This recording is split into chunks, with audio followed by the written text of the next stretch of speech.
Hey everyone, hi, welcome or welcome back to my channel. I'm Shelly, and what are we doing today? Well, today I'm going to be wrapping up all of the books that I read in July. I finished 7 books in July, many of them fiction. I have 1 book of poetry to share, several new releases, and 1 book of nonfiction.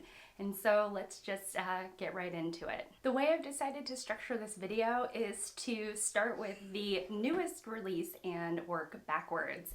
So the newest release, the newest published book or the most recently published book that I read was The Colony by Audrey Magee.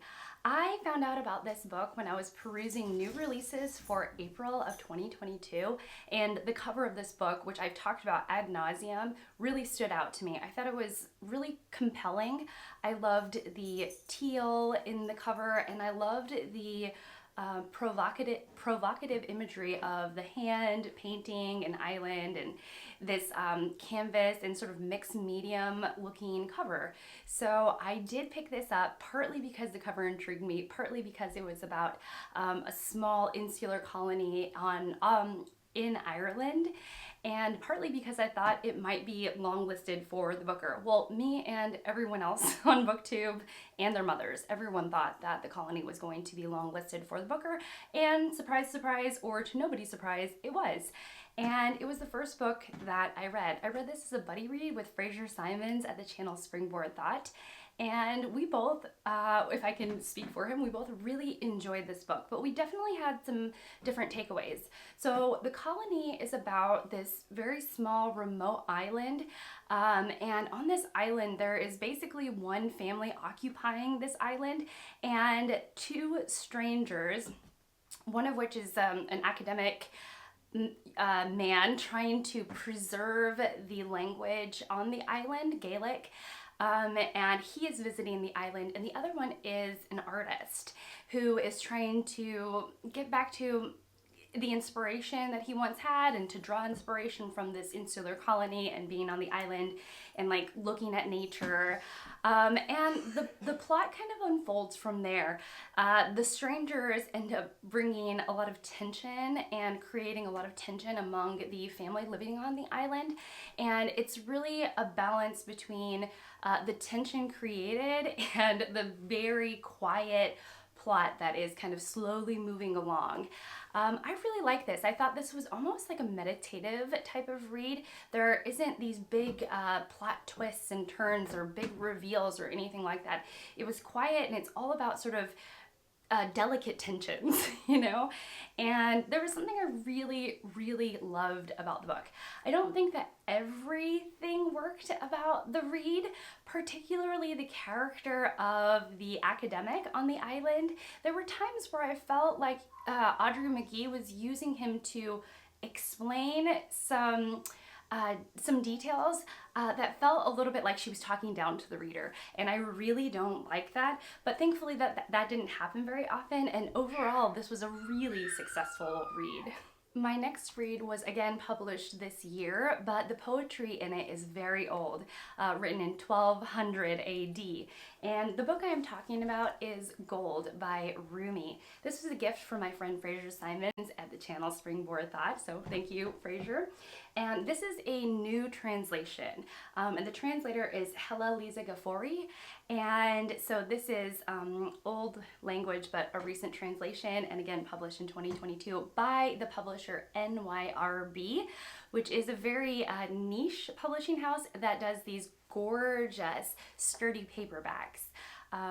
So about the book itself is a collection of poetry that focuses on like our mindset and the way that we approach the world. And boy, did I really need that this month. There were times where I just really swam around and took my time with the language. I absolutely loved the translation, and I just thought this was basically a joyful book. At the end of the day, this is a very joyful and happy book. So let me share a poem with you. This is the first poem in this book. So it says, "Let love, the water of life, flow through our veins. Let the love-drunk mirror steeped in the wine of dawn translate night. You who pour the wine, put the cup of oneness in my hand and let me drink from it until I can't imagine separation. Love, you are the archer. My mind is your prey. Carry my heart and make my existence your bullseye. Isn't that just lovely? That's just gorgeous language. Anyways, a very successful read for me, and I would highly, highly recommend it to anyone who's interested in poetry, and definitely a non-intimidating read for like beginner readers of poetry. So working our way backwards, we have The Sentence by Louise Erdrich. Louise Erdrich has really had a wonderful couple of years. She won the Pulitzer Prize for Fiction last year for her book, The Night Watchman, I believe. And then The Sentence, her most recent novel, was longlisted and then shortlisted for the Women's Prize for Fiction this year. So she's had a really wonderful go at the prize circuit in the last couple of years, and I definitely wanted to finally meet her on the page. So The Sentence follows the story of Tuki, who has recently been released from prison. How she gets herself into prison was a wonderfully entertaining story, and now Tuki is working at a bookstore trying to put the pieces of her life back together in a lot of ways, and a customer has passed. Believe me, this is not a spoiler, and that customer is very annoying and seems to now be haunting this bookstore.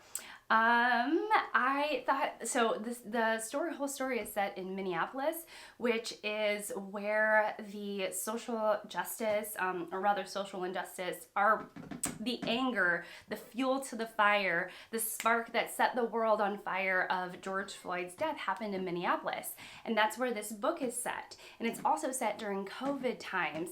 And so some of these, what Louise Erdrich does is she uses, the current times as plot beats for this story, and I thought that was actually really clever, and I was really concerned that would not work for me. The so current day, so close to when everything has happened, but it didn't bother me. I actually really enjoyed this like inside perspective of what was happening in a city surrounding all of the characters during COVID times, and set in a place where there was a lot of upheaval and change and destruction and emotions fueling the city. And so that was a really interesting component of the story for me. But I will say my favorite part of the story was it's a book about books.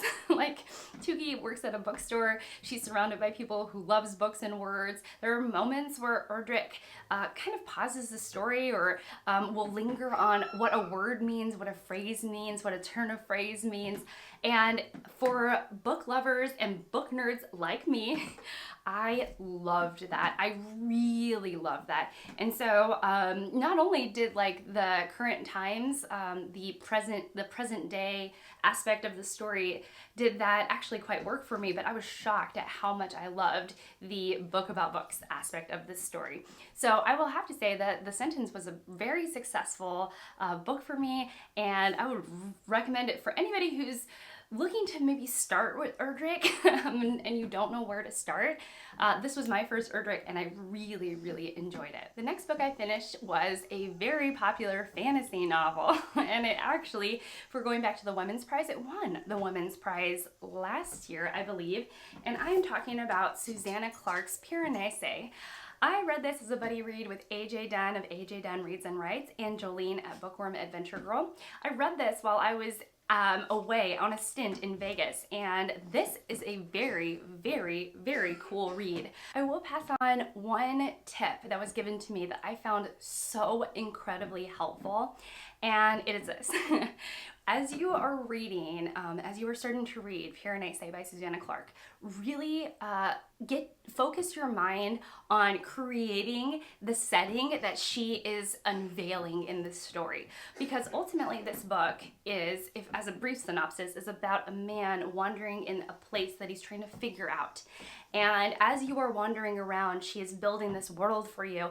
And it was really, really cool as like a mental exercise, which I would do anyways, but to really focus my mind on what this world would look like and what it would be like to wander the halls of this world.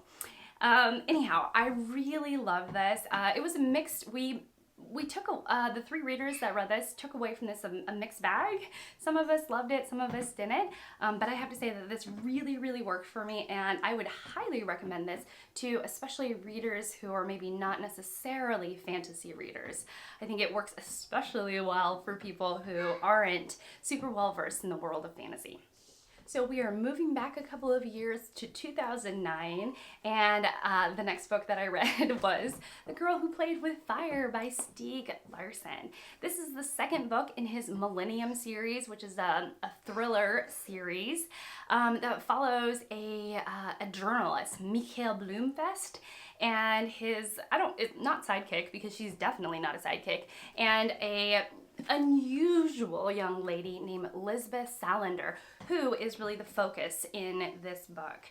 For me, the main plot beats in this book were secondary to the exploration of this character of Lisbeth Salander, who is quiet and doesn't like people to get close to her and pushes people away, and is really, really good at using the internet and really thinks things through, like 5, 6, 7, 8, 9, 10, 11 steps ahead of everybody else, which is really a fun characteristic of her.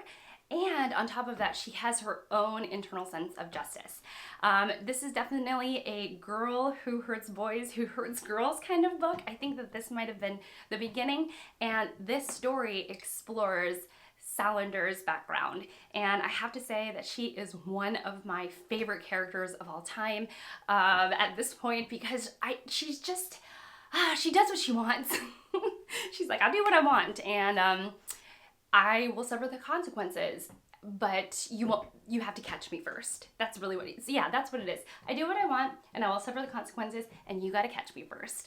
And so it was just fantastic, and it was really just being back in this world was comforting and cozy and exactly what I needed at the time that I picked this up. The next book was penned in the 1940s and published in the 1950s, and it is a translated work from the Dutch, and it is The Diary of a Young Girl by Anne Frank, and the translator is B.M. Muyart.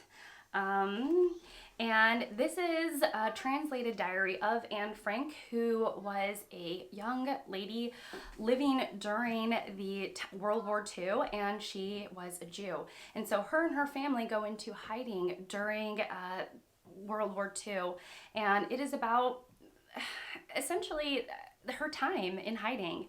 And it was a fascinating read because she was really good at describing their days and what it felt like and their setting as this family was sharing a space with another family and hiding because they knew it wasn't safe to be living where they were as Jews because of the political unrest that was going on during World War II. And so really it's so much about her interactions with her family and the other people in their setting and how she's feeling about everybody. She can be quite precocious. She can be kind of melodramatic, as you would expect a 14, 15, 16-year-old girl to be.